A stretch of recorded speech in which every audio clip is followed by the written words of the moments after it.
North Carolina, South Carolina, the mecca of textile manufacturing. You're talking generations of knowledge. These are relationships that we need to build. You know, it's not something you can freaking do over Zoom. It's not something you can do on Skype. You got to be able to shake a person's hand, look them in the eyes, feel the heat of their body in front of you, build a relationship, because there's a lot resting on these next steps. There's a lot at stake. So.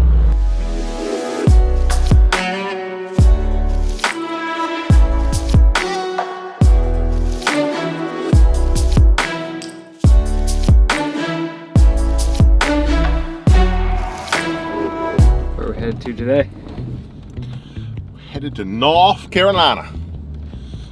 I'm actually a lot to do. All of our socks have been knit down there. We've got a knitting mill down there also making like our heavy hoodie material. And what I'm most excited about is there's a factory down there that should be an Origin factory. It's a 160,000 square foot, 200 person factory that's cutting and sewing some awesome stuff. And the old timer who owns it, he's in his 70s, and so I have inquired about his willingness to sell said factory. It's not for sale, but everything's for sale, you know what I mean? As we're thinking about this expansion, I've been talking about it for a few months. The natural progression is to get closer to the source, closer to the cotton fields, closer to the knitting and dyeing mills, just closer to the source. So that's where we're headed. We're gonna take Air Origin down. We've got a beautiful day, gonna fly VFR, which means visual flight rules. Get up maybe 5, 6, 7,000 feet high. If we go higher, we'll suck some oxygen, but we're gonna kick ass, take names, and leave no prisoners! Alright, like it. I'm all hopped up on this, by the way.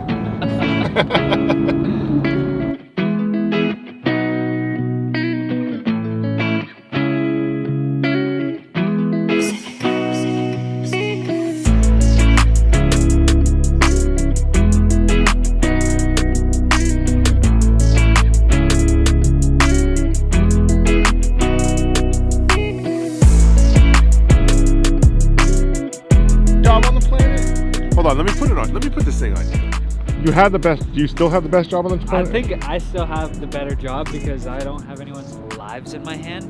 You know? That is true.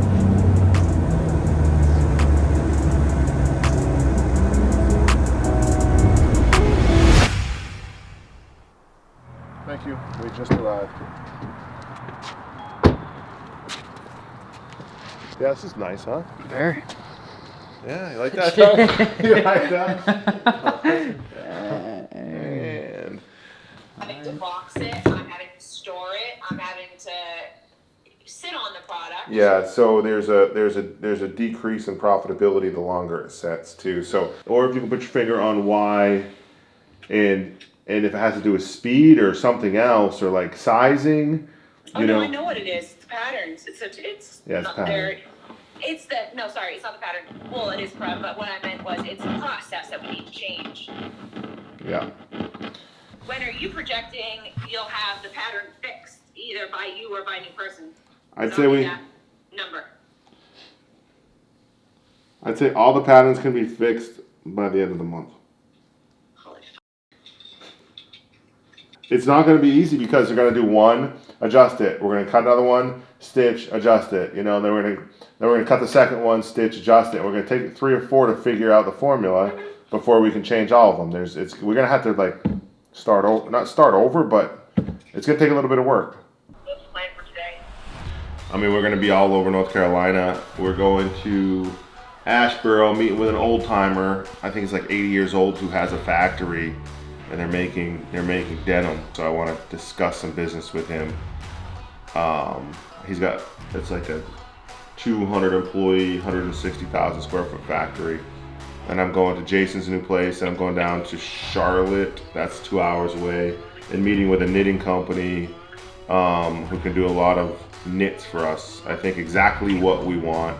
And then tomorrow, I think I'm gonna go to Maryland and see Kip and get some advice, and stay there in Maryland, and then home Friday morning. Well, it's gonna be a busy day. Yeah. I'm gonna take this real quick. Yeah, I'm do it, just to reflect the front. Yep. Okay. Hey, Robert, how are you? Gotta love that sound of the surgers. You hear them? Man. When me and you first talked in November and I told you we were moving, you wouldn't believe what this place looked like, man. There was water standing in here, the roof was all jacked up, there was no heating and air. We redid, when I think we redid everything, all the electrical was brand new, all the heating and air is brand new, the plumbing's being all redone right now. So, I mean, this is old bones, but this is a new place. Yeah, my wife called me yesterday. That's what she was talking about, like the jeans. We've been having so many seconds with leg twists, and we cannot solve the problem. I think I know what I need to do to solve it, but How do you relax your fabric? That's stretch denim, right? Oh yeah, super stretch. So how do you relax the fabric before you cut it? Like We relax haven't it been. off the roll? Yeah, we haven't been. We've been laying it up and cutting it. That's a no-no. That's your problem. Okay. Yeah, so what's happening after you cut it, the shrinkage throughout the fabric is inconsistent. Yes. It depends on where it comes off on the roll. At the end of the roll, middle of the roll, it gets tighter towards the core. So, and you draw like a grid on it, like a window pane, like this. And you make sure everything is 90-degree angles when you start and everything is square. And then you wash it. And then you measure your angles on your grids to see what the fabric did when you washed it. And then you adjust the patterns accordingly. It's going to shrink up after you cut it, and your parts might not necessarily be exactly the same size. So when the lady sews it, she has to pull to make it fit, and that's exactly why you're getting that. I didn't even think about that. That is a very good point. You're like, This business is trial and error. How do you think the old people learned? well, exactly. I mean, you've got a good point there. It's like you don't know what you don't know. I mean, we've been working on this leg twist thing for freaking ever, not knowing that you could have 6 different patterns for different, like you get a different lot of denim in, you're gonna choose a totally different pattern. Based on the shrinkage results. It's ridiculous. I'm going to try and build a rapport with one person in particular. I'm gonna tell them the story of Origin. I'm gonna tell them how we built a factory in the woods with nothing, and rescued some old sewing machines, and I'm hoping to really just have good conversation and see if he's willing to sell me his factory. That's it, dude. I'm gonna try to buy a fucking factory. All right. I mean, that's some old school America right now. You know, dudes who have been stitching product for 40 years, which is awesome to see, but I see so much opportunity to make it better. Like, I gotta own this place. I think that's what we need to do. You know what I'm saying? Let's see what Jason says. He's never taken that full tour either. Yeah. They were making 60,000 pairs of jeans a week. Holy shit. What? 60,000 pairs of jeans a week. I don't even know how you do that. 60,000 pairs of jeans a week. I can't believe he said that. Back in the heyday, man, a lot of these places right here were doing How that. many years ago was Back that? in the 80s. Oh, in the 80s? 60,000 pairs of jeans a week. 80s, early 90s.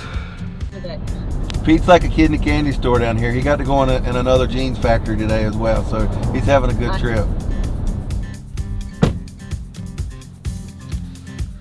All this fabric. This is where our heavy hoodies are being made.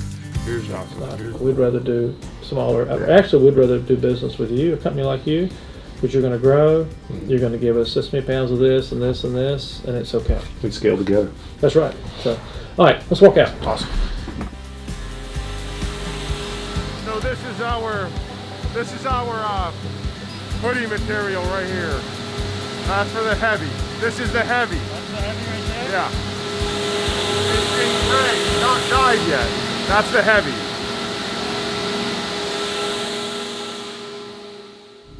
In a quarter of a mile, turn left on Revolution Mill Drive. Time to go.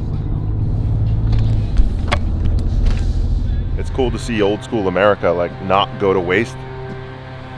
They obviously have cared for this property. This is awesome. Like, are they renovating the mill right now, or they have been, or did it ever like deteriorate? Or Well, there was a friend of mine took it over many years ago after it was closed, and So it was always named Revolution Mill?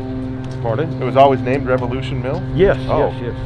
I thought that was just like a new name. That's No. pretty cool. A lot of the story here is about, you know, how the people worked, how they lived, you know, the fact they had children in the mill. That family was just absolutely incredible. There are several examples. One is in Herman Cohn's files. He had a big file thick with letters that he had received from the guys that were fighting in the war. The letters were thanking him for the Christmas bonus. The guys weren't working, but he gave them their Christmas bonus. That's awesome. It was huge. That must have been expensive. The weave room, 3 football fields long. Wow. At one point, it had over 2,000 looms. Would you be interested in weaving denim if I could show you a way to do it? Yes, 100%. Huh? You would? Oh yeah. Okay. Yeah. The problem is the finishing. We don't have like the finishing capabilities. No. This is very important. Did you know that we put a man on the moon before we put wheels on the suitcase? I never thought about that. It's true. You can look up the patents. This right leg is twisting. Actually, in manufacturing right now, we're losing 20% because our new batch, we didn't do batch testing on. My wife called me yesterday. She's like, we're losing 20 to 25 pairs of jeans every day right now. So that's what I got to go back and solve right now.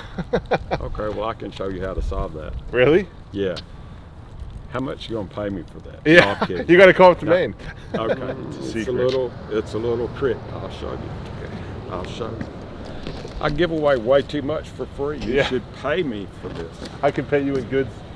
You can pay me in goods. Yeah. I want a jean. You want? Yeah. Jeans and boots. American-made boots, 100%. Okay. What's the name of your brand? Origin. Origin. Yep. We make it all by hand up in Maine. The boots. That's the formula. Have to come all the way to North Carolina for the formula. My wife is gonna. She says, everybody you talk to, you just give away everything for free. I said, well, it doesn't seem to have an effect because nobody believes it anyway.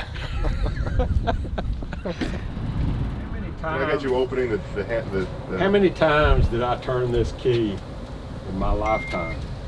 A bunch. Oh, you got your key? Hey! Hey, what's up? That's cool. All right, you're good. Please no photography once you get inside, though. Yeah. All right. Yeah. Like none. He's like the Einstein of denim. Bro, I was just thinking like, yeah, this guy. I gotta bring him up to Maine. Yeah. You gotta get him, man. Man, finding supply chains out in the middle of freaking nowhere that I didn't even know existed. Building relationships with the parties that I need to.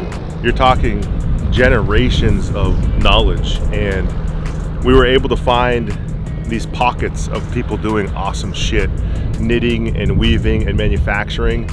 And as we try to rebuild the supply chains and scale Origin, like these are relationships that we need to build. You know, it's not something you can freaking do over Zoom. It's not something you can do on Skype. You got to be able to shake a person's hand, look them in the eyes, feel the heat of their body in front of you, build a relationship, because there's a lot resting on these next steps. There's a lot at stake. So it was a phenomenal trip. That's all I can share, unfortunately.